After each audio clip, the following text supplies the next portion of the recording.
बिस्मिल्लाहिर्रहमानिर्रहीम। अस्सलाम वालेकुम। नमाज को समझना।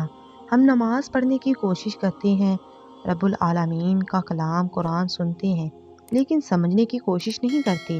अपनी हाजतें उसकी बारगाह में बेसमझे बगैर तवज्जो से अर्ज करते हैं।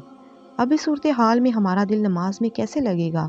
नमाज की हलावत और चाशनी कहाँ से मैसर आएगी? रटे हुए अज़कार हमारी ज़बान तेज़ी से अदा करती है और हम अपने दुनियावी कामों और जमीलों में खो जाते हैं और नमाज को लाशऊरी तौर पर भूल जाते हैं। ये अंदाज पसंदीदा नहीं और ये आयत पढ़कर हमें डर जाना चाहिए।